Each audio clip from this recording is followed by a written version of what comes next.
Olá, internet! Eu sou Alexandre Esteves e estou aqui para fazer mais um vídeo completamente descartável e esquecível que ninguém vai lembrar daqui a mais ou menos um mês, mas que pode muito bem servir ao propósito de ser um entretenimento bem rápido durante esse seu almoço. Basicamente, o John, que talvez vocês conheçam, aparece de vez em quando, videozinho de live, escolhendo no meio da temporada, essas coisas, me marcou numa tagzinha no Twitter que consistia em você postar 4 imagens de personagens femininas que significam muito pra você, que te marcaram muito, por algum motivo. Eu postei lá no Twitter, por sinal, quem quiser me seguir no Twitter, fica à vontade. Mas o meu lado criador de conteúdo percebeu, dá pra fazer um vídeo sobre isso. Então eu peguei esse tema pra conversar com vocês, porque tem mais do que 4 personagens que eu acho que são relevantes, que dá pra trazer à tona nesse assunto. Então trago pra vocês hoje personagens femininas que significam muito pra mim. Que não são necessariamente as melhores personagens que eu conheço, ou as personagens mais bem construídas, ou coisa do tipo, apenas personagens que significam muito pra mim, que eu dou muito valor, independente do motivo, e é exatamente isso que eu vou debater com vocês. Bom, eu vou começar com as próprias 4 personagens que eu selecionei pra botar lá na tagzinha no Twitter, e a primeira delas, logo de cara, assim, já indo direto ao ponto, é a Neferpitou, de Hunter x Hunter. Quem me conhece já há um tempinho, me acompanha nessas aventuras nas interwebs, já deve saber muito bem disso. Mas eu amo muito essa personagem e colocou ela naquela posição que nós costumamos chamar popularmente de waifu. A Pitou é uma personagem bacana, ela não é a melhor das formigas quimera ali, né? Eu acho que do grupinho ali da guarda real, o Meruem obviamente é o melhor personagem, seguido do Puff. Eu odeio o Puff, mas ele é um personagem absurdo, incrível. Então acho que ela nem chega a ser a melhor personagem ali das formigas, mas ela é uma personagem bacana até, bem divertida, e é muito difícil de escrever por que eu gosto tanto dela. Desde que ela surgiu no anime, o primeiro feito, se eu não me engano, desde que ela nasce, é repreender o Ramoto, aquele coelho chato pra caramba, todo orgulhoso, cheio de moral. A primeira coisa que ela faz só por aparecer na frente dele é repreender todo esse orgulho dele. Então ela já tem uma estreia bem marcante, assim, um momento bem tenso ali do anime. E eu acho que o segundo momento que ela vem a ser mais relevante, que ela tem mais atenção, é no episódio 85, que é onde rola aquele evento que ela encontra o grupo do Gon. Creio que vocês saibam do que eu estou falando. E naquele encontro, eu estava aterrorizado pela presença dela ali. Toda a direção do anime, a execução técnica fantástica, contribui muito para que seja uma experiência bem imersiva, e naquele momento a presença dela me deixou paralisado. Eu fiquei exatamente igual ao Gon e o Killua na cena, chocado. Aqueles olhos penetrantes e aquela presença intimidadora me deixaram quase que com medo de verdade.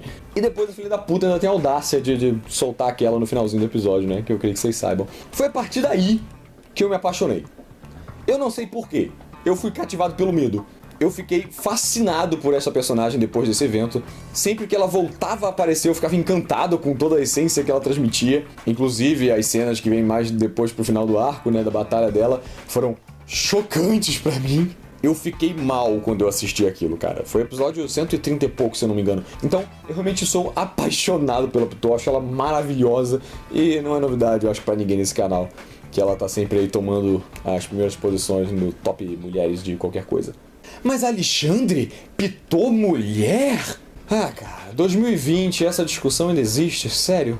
Esta personagem é indiscutivelmente uma figura feminina no meio dos guardas reais. Ela tem seios, inclusive. Teve um cara uma vez que falou assim: mas ela é uma formiga quimera, você não sabe o que ela tem lá embaixo? Tá, eu nunca vi o pau do Killua e nem por isso fico questionando a sexualidade do moleque. Porra, a gente assume o sexo, claramente uma presença feminina da personagem ali, pelo amor de Deus. Ok, seguindo, vamos para uma outra diva dos animes pra mim, que é a senhorita Hanekawa Tsubasa, da série Monogatari. Como eu disse anteriormente, não é nenhum critério aqui a personagem ser necessariamente boa, porém a Hanekawa é com certeza uma das melhores personagens que eu já vi. Monogatari já é uma obra que tem um bom trabalho de texto, tem um bom trabalho de personagem, tem vários personagens realmente bons ali, e pra mim a Hanekawa ainda se destaca nesse meio. Ignorando o Kizumonogatari, onde ela é apenas um aglomerado de sexualidade ambulante, o trabalho de personagem dela é legítimo. Até dentro dessa proposta que o anime tem de Kai, né, que pega nas pessoas, influencia a vida delas, muda a forma como elas se comportam de alguma maneira, a Hanekawa é a mais criativa pra mim, é a mais profunda no tema que mexe com ela. A personalidade dela mesma que ela reprime, que ela deixa de lado, que ela esconde, sabe, atrás dessa faceta que ela cria pro mundo, vem à tona em formato de um outro personagem, por assim dizer. Quando o Kai do gato, né, traz a Black Hanekawa, e puxa todo o lado dela, todo o introspectivo dela, que ela não deixa transparecer normalmente. Eu já achei isso genial. Quando eu me dei de cara com esse conceito, eu achei incrível. Faz até um paralelo ali com um TDI, né, que é uma doença real de transtorno de identidade.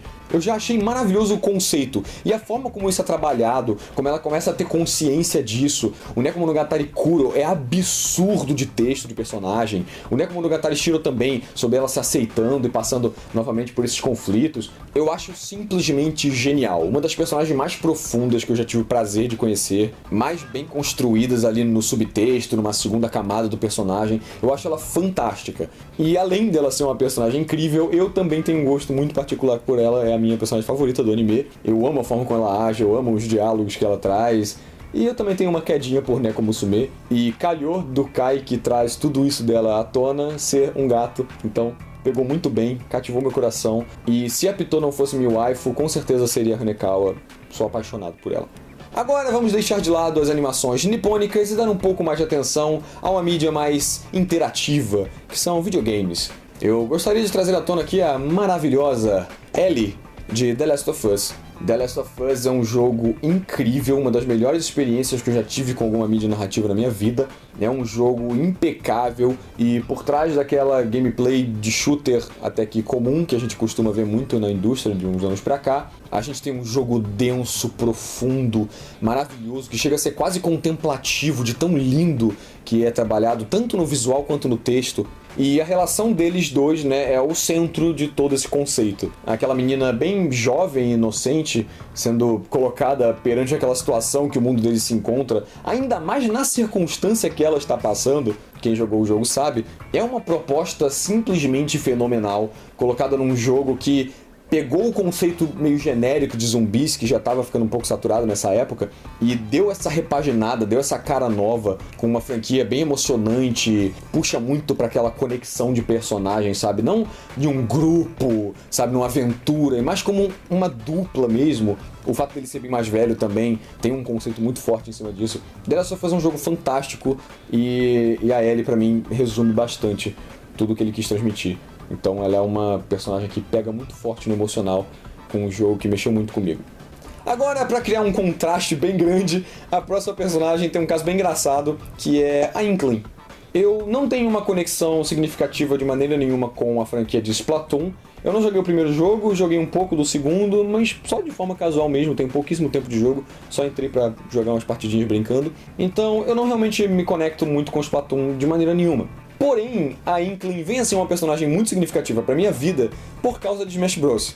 Smash é um jogo que acompanha muito a minha vida, eu jogo essa bodega desde o Nintendo 64 e atualmente eu jogo Smash competitivamente, né? Eu acho o jogo super divertido pra brincar, pra zoar bastante, mas eu também admiro pra caramba o lado competitivo dele. Acho simplesmente fantástico como que esse jogo foi revolucionário pro conceito de jogo de luta. E eu comecei a descobrir mais esse lado no Smash 4, que é o de Wii U, o anterior. Eu cheguei a jogar um torneio de Brawl, mas foi só assim brincando mesmo, um evento de anime.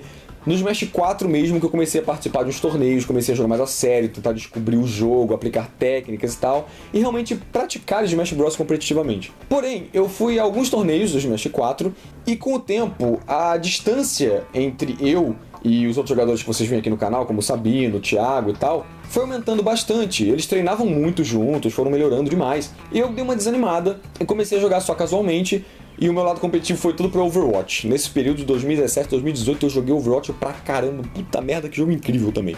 E aí, o Smash Ultimate foi anunciado em 2018. E eu fiquei animado e prometi pro Sabino que quando saísse o Smash Ultimate eu ia voltar a me dedicar ao jogo, eu ia voltar a praticá-lo.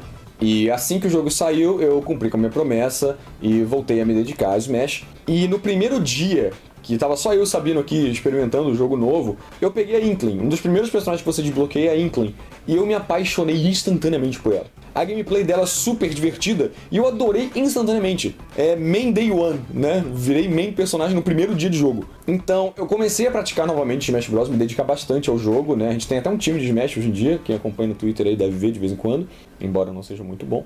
E eu comecei a jogar ativamente em torneios e tudo mais com a Inkling. ela se tornou o símbolo de eu voltar a competir de Smash Bros. É claro que logo depois foi anunciado o Banjo-Kazooie, e vocês devem saber a relação de amor eterno que eu tenho com o Banjo-Kazooie, então é claro que eles entraram juntinho ali com a Inkling. Eu jogo com ambos os personagens em torneio, mas desde o início do jogo eu me mantive jogando com a Inkling, e por mais que eu não tenha nenhuma ligação forte com o Splatoon, eu me apaixonei muito pela personagem, né? Porque quando você joga competitivamente assim, existe uma emoção mais forte em cima do negócio. Tem um sentimento com o personagem, sabe? Você joga com aquele personagem, você se dedica a ele e tal, e você tá no controle daquele personagem. É uma relação muito gostosa, sabe? Então eu me apaixonei por ela, tanto pelo personagemzinho engraçado dela, quanto pela gameplay super divertida, e pelo símbolo que ela se tornou pra mim por causa dessa historinha. Então a Inkling se tornou uma personagem muito significativa pra minha vida, sendo que eu nem curto muito Splatoon. Então é bem engraçada essa história.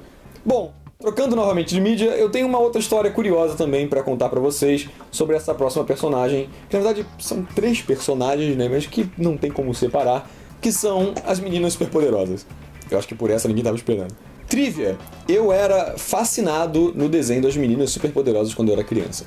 É claro que vocês devem saber que meu desenho eterno favorito até hoje é Bob Esponja, mas eu tive um período da minha vida que eu fui muito fascinado por meninas superpoderosas. Eu via diversos e diversos episódios, eu nem sei se eu gostaria revendo hoje em dia. Acho que tem alguns episódios que eu ainda acharia bem divertido, deve ter umas piadas que envelheceram bem, mas eu adorava aquelas 3 meninas, pelo amor de Deus. Não só o desenho delas, que é representado muito bem pelas 3, como o trio em si, né, aquela carisma que as 3 compartilhavam. Eu cheguei a ver alguns episódios do desenho novo e até achei legalzinho, não vi muito, mas achei bacaninha, algumas piadas são bem legais. Então acho que ele conseguiu manter a essência do original. Eu acho que eu acharia a mesma coisa do original se eu reassistisse hoje em dia. E eu lembro que eu tinha cadernos de desenho, sabe aqueles cadernos, né, horizontais, de folhas completamente branca para desenho mesmo?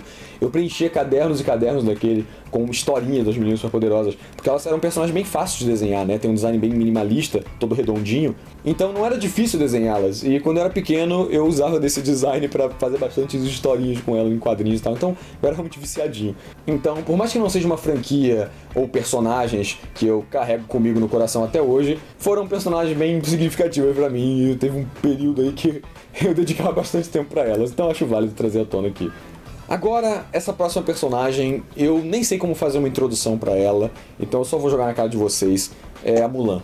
Mulan é um dos meus filmes favoritos até hoje. Eu adoro demais esse filme, né? Todo mundo é fã dos filmes da Disney, pelo amor de Deus.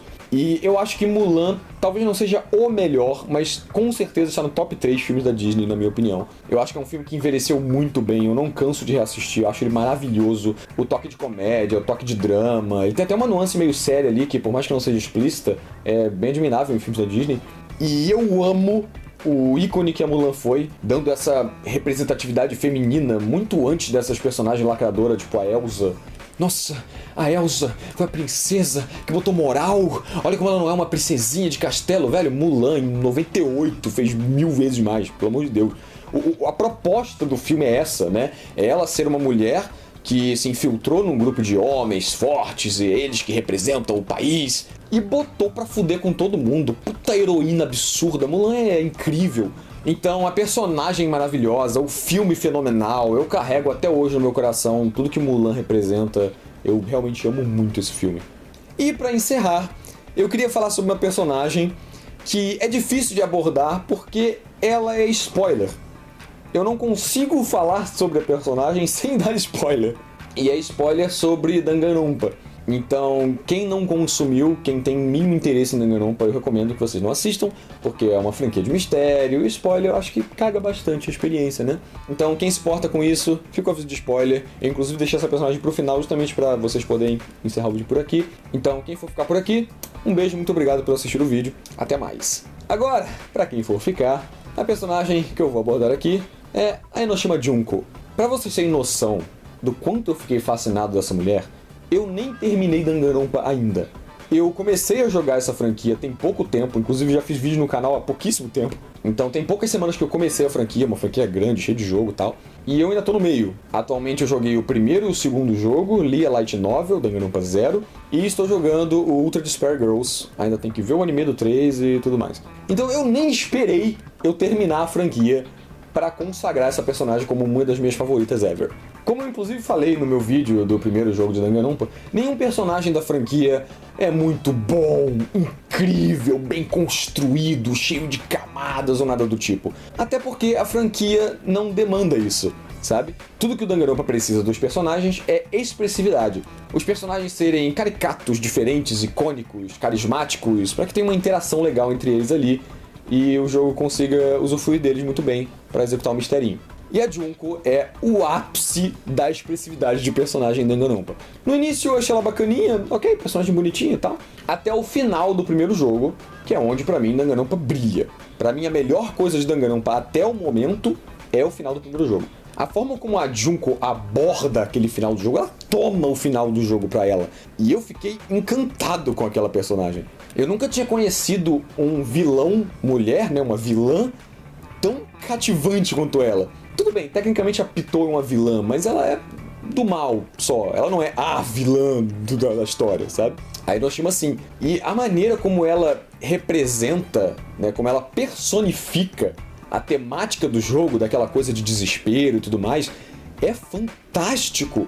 Tudo que vem sendo trabalhado aos poucos e sendo transmitido em pequenas doses sobre essa questão do desespero ao longo do jogo, explode no formato de uma personagem no final. Essa mina é doentia. A loucura que ela expressa só de falar é muito cativante. Eu achei fenomenal. E eu gosto muito de como ela não é só uma doidona. Ah, essa personagem doida, só. Ela é legitimamente maluca dentro do conceito da personagem. Ela realmente abraça essa coisa do desespero.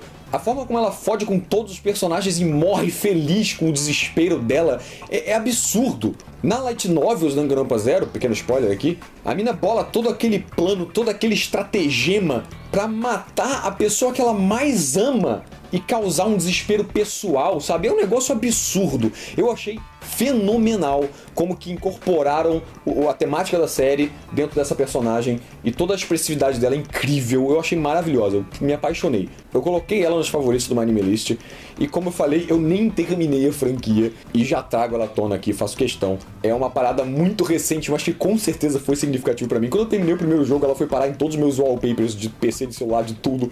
Fora o fato dela ser a personagem por trás do Monokuma, cara, isso ainda dá um charme a mais, porque eu amo o Monokuma, puta mascotinho sensacional, cara.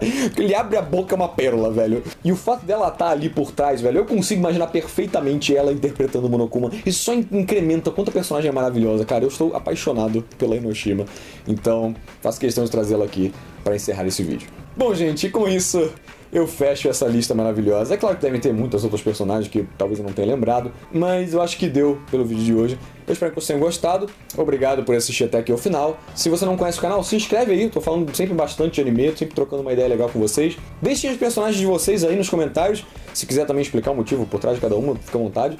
Eu acho que é uma interação divertida esse tipo de vídeo. E me segue no Twitter, aquela coisa de sempre. Muito obrigado pela audiência de vocês. Beijo pra todos e até o próximo vídeo, gente. Valeu!